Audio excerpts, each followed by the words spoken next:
আসসালামু আলাইকুম। আজকে আমি আপনাদের সাথে সৌদি প্রবাসীর একটা ভাইয়ের গল্প শেয়ার করব। সবাই শুনবেন, অনেকটা কাজে দিবে। আমিও এটা ভাবছি গল্পটা শোনার পর থেকে যে এটা অনেক শিক্ষণীয় একটা গল্প। তো মূলত আমরা ঘটনায় চলে যাই। ঘটনাটি এক সৌদি যুবকের। সে তার জীবনের প্রতিটা মোটে সন্তুষ্ট ছিল না। তার বেতন ছিল মাত্র 4,000 রিয়াল। বিবাহিত হওয়ায় তার সাংসারিক খরচ বেতনের চেয়ে অনেক বেশি ছিল। মাস শেষ হওয়ার আগে তার বেতনের টাকা শেষ হয়ে যেত। তাই প্রয়োজনের তাগিদে তাকে ঋণ নিতে হতো। এভাবে সে আস্তে আস্তে ঋণের কাতায় ডুবতে যাচ্ছিল। আর তার বেতনে এমন বিশ্বাস জন্ম নিচ্ছিল যে সে তার জীবনে এমনভাবেই যাবে, সে কখনোই ঋণ থেকে আর উঠতে পারবে না। অবশ্য তার স্ত্রী এই অবস্থার প্রতি খেয়াল রাখত, কিন্তু ঋণের বোঝা এত ভারী হয়েছিল যেন নিঃশ্বাস নেওয়া দুরুষ্কর। একদিন সে তার বন্ধুকে এক মজলিসে গেল। সেদিন এমন একজন বন্ধু সেখানে উপস্থিত ছিল। সে অত্যন্ত বুদ্ধিমান এবং বিচক্ষণ ব্যক্তি। যুবকের বক্তব্য এমন ছিল যে, আমার ওই বন্ধুর সকল পরামর্শকে আমি খুবই গুরুত্ব দিতাম।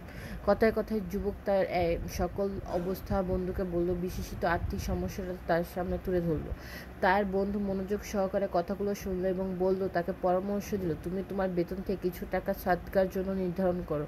যুবক আশ্চর্য হয়ে বলল, জনাব, সাংসারিক প্রয়োজন পূরণে ঋণ নিতে হয়, আমি আবার সদকার জন্য টাকা নির্ধারণ করতে বলেছেন। যাই হোক, যুবক বাড়িতে গিয়ে বিষয়টি তার স্ত্রীকে জানালো। তার স্ত্রী বলল, পরীক্ষা করতে সমস্যা কি? হতে পারে আল্লাহ তাআলা তোমার জন্য রিজিকের দরজা খুলে দিবেন। যুবক বেতনে 4,000 রিয়াল থেকে 30 রিয়াল সদকার জন্য নির্ধারিত করলো। মাস শেষে তা আদায় করতে শুরু করলো। সুবহানাল্লাহ, কসম করে বললেও মোটে ভুল হবে না, তার আর্থিক অবস্থা সম্পূর্ণ বদলে গেছে। সে তো সবসময় টাকা পয়সার চিন্তা টেনশনেই পড়ে থাকতো, আর এখন তার জীবন যেন ফুলের মতো হয়ে গেছে। এত ঋণ থাকা সত্ত্বেও নিজেকে স্বাধীন মনে হতো। মনের মধ্যে এমন এক আনাবিল শান্তি হচ্ছিল যা বলে বোঝানো সম্ভব না। কয়েক মাস পর সে নিজের জীবনকে সাজাতে শুরু করলো। নিজের আয়কৃত টাকা কয়েক ভাগে ভাগ করলো, আর তাতে এমন বরকত হলো যা পূর্বে কখনো হয়নি। সে হিসাব করে একটা আন্দাজ করলো কতদিনে ঋণের বোঝাটা মাথা থেকে নামাতে পারবে ইনশাল্লাহ। কিছুদিন পর আল্লাহ তাআলা তার সামনে আরও একটি পথ খুলে দিলেন। সে তার বন্ধুর সাথে প্রপার্টি ডিলিংয়ের কাজে অংশ নিতে শুরু করে। সে বন্ধু গ্রাহক ক্রেতা এনে দিত, তাতে ন্যায্য প্রফিট পেত। আলহামদুলিল্লাহ, সে যখনই কোনো গ্রাহকের কাছে যেত, গ্রাহক অবশ্যই তাকে অন্য গ্রাহক পর্যন্ত পৌঁছানোর রাস্তা দেখিয়ে দিত। এখানেও সে ওই আমলের পুনর্বৃদ্ধি করত, অর্থাৎ প্রফিটের টাকা হাতে আসলে আল্লাহ সন্তুষ্টর জন্য অবশ্য তার থেকে সদকা নির্ধারণ করত। কসম করে বলছি, সদকা কি তা কেউ জানে না। ওই ব্যক্তি ব্যতীত যে তা পরীক্ষা করেছে, সদকা কর এবং সবরের সাথে চলো, আল্লাহ ফজলে খায়ের বরকত নাজিল হবে, যা নিজ চোখে দেখতে পারবে।